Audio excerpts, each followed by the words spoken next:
अगर तुम्हारा न्यूट्रिशन और रिकवरी अच्छी है और भले ही तुम्हारा वर्कआउट पुअर है, इस केस में भी तुम्हारी बॉडी बहुत अच्छी बन जाएगी कंपेयर टू दैट केस जिसमें तुम्हारा वर्कआउट तो भले ही एलीट लेवल पर है, तुम अपने शरीर को अच्छे से तोड़ रहे हो, लेकिन तुम्हारा न्यूट्रिशन और रिकवरी पुअर है। और रिकवरी तो चलो स्लीप लेने से और रेस्ट लेने से हो जाएगी, बट न्यूट्रिशन का क्या? क्योंकि न्यूट्रिशन डाइट वो उसे चाहिए पैसे, वो पैसे मांगता है, क्योंकि उसमें तुम जितना पैसा दोगे उतना ही अच्छा न्यूट्रिशन तुम्हें मिलेगा। लेकिन अगर हमारे पास पैसे नहीं हैं या फिर पैसे कम हैं, तो कैसे कम से कम बजट में अपनी डाइट को इम्प्रूव कर सकते हो? तो इस वीडियो में तुम्हें यही बताने वाला हूँ, क्योंकि मैंने भी किया है कम बजट में अपनी बॉडी को यहाँ से यहाँ तक ट्रांसफॉर्म इम्प्रूव। तो सबसे पहले बात करेंगे मैक्रो न्यूट्रिशन की। मैक्रो न्यूट्रिशन जो साइज़ में बड़ा होता है, जिसका ज़्यादा बड़ा पोर्शन चाहिए हमारी बॉडी को एनर्जी के लिए और मसल बिल्डिंग के लिए। सबसे पहले बात करते हैं कार्बोहाइड्रेट की। कार्बोहाइड्रेट वो न्यूट्रिशन है, वो न्यूट्रिएंट है जो हमारी बॉडी को सबसे पहले एनर्जी देता है, या फिर हमारी बॉडी सबसे पहले उसे ही यूज़ करती है एनर्जी के लिए।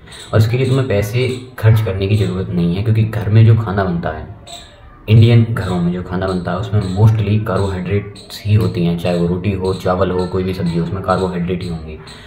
तो कार्बोहाइड्रेट तुम वहाँ से ले सकते हो। अगर और कहीं इन्वेस्ट करना है, मतलब तुम्हारे पास पैसे हैं, तुम फ्रूट्स ले सकते हो, उनसे भी कार्बोहाइड्रेट मिल जाएंगी, एंड जैसे केले वगैरह।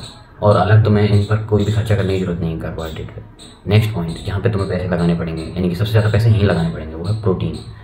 प्रोटीन के लिए देखो, मैं तुम्हें सबसे बेस्ट और अफोर्डेबल चीज़ बता सकता हूँ, तो वो एग्स हैं, अंडे।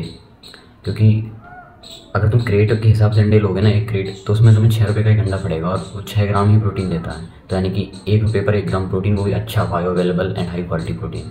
तो अगर खा सकते हो तो जरूर खाओ। और दूसरा नॉन वेज सोर्स बता रहा हूँ, वो है मीट, चिकन या जो भी मीट टाइप का मीट खाओ वो। ये तो हो गए नॉन वेज सोर्स, मीट और एग।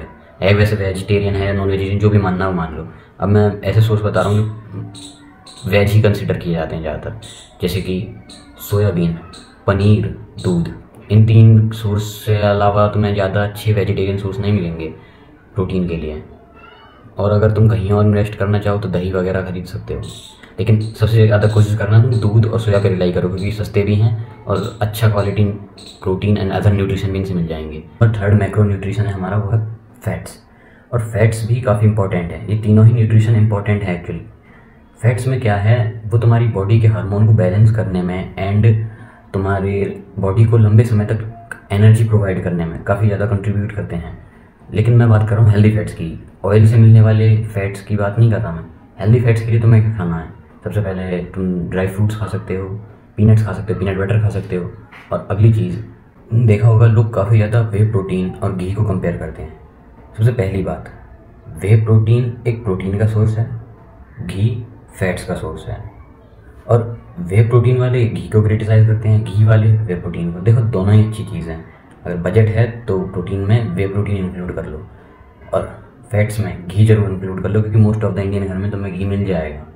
अब हम चलते हैं माइक्रो न्यूट्रिशन पर।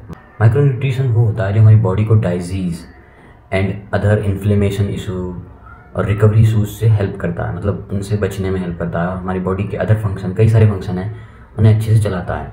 और तुम उसे अच्छे से लोगे बॉडी में, तुम्हारी क्वांटिटी बढ़िया रहेंगी उनकी माइक्रो न्यूट्रिशन की, तो तुम्हारी बॉडी भी बढ़िया बिल्ड होएगी। देखो माइक्रो न्यूट्रिशन के लिए अगर मैं तुम्हें बजट में कोई बढ़िया चीज़ बता सकता हूँ, तो वो है फ्रूट्स खाओ, डाइवर्स डाइट खाओ। डाइवर्स डाइट तो चलो ये थोड़ा यूरोपियन या फिर ऐसे देशों का कंसेप्ट है, जहाँ पे डाइट में काफ़ी सारी चीज़ें होती हैं। यहाँ इंडियन डाइट में क्या होता है, रोटी सब्ज़ी चावल बस। इसलिए फ्रूट्स खाओ। और दूसरा पॉइंट एग्स, क्योंकि देखो एग्स में दुनिया के सारे माइक्रो न्यूट्रिशन होते हैं, मिनरल्स सारे होते हैं, बस विटामिन सी को छोड़कर। और एग्स नहीं खा सकते तो आगे देखो, मल्टीविटामिन की टैबलेट ले लो, जेनरिक मल्टीविटामिन। जेनरिक मल्टीविटामिन होती हैं जो स्टोर पर मिल जाती हैं, जिन्हें मतलब डाइजीज़ को क्योर करने के लिए बनाया जाता है, क्योंकि वो सस्ती पड़ती हैं, जैसे कि सुप्राडीन। तुम वो मल्टीविटामिन ले सकते हो। एंड अगली चीज़, तुम उसके लिए माइक्रो न्यूट्रिशन के लिए कुछ कर सकते हो, जिसमें विटामिन डी बहुत इंपॉर्टेंट है। धूप लेना। अगर तुम सन में 20-25 मिनट भी बैठ जाओगे, मैं अच्छे सन की बात कर रहा हूँ, ऐसे मौसम की बात नहीं कर रहा हूँ जिसमें सन है ही नहीं,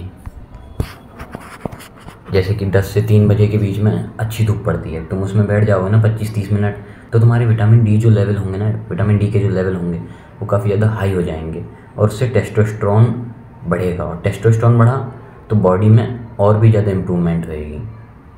तो देखो, मैक्रो न्यूट्रिशन बता दिया, माइक्रो न्यूट्रिशन बता दिया, और सबसे सस्ता जो भी मैं बता सकता था, जो मैंने खुद अप्लाई किया है, खुद यूज़ किया है, वो मैंने तुम्हें बता दिया।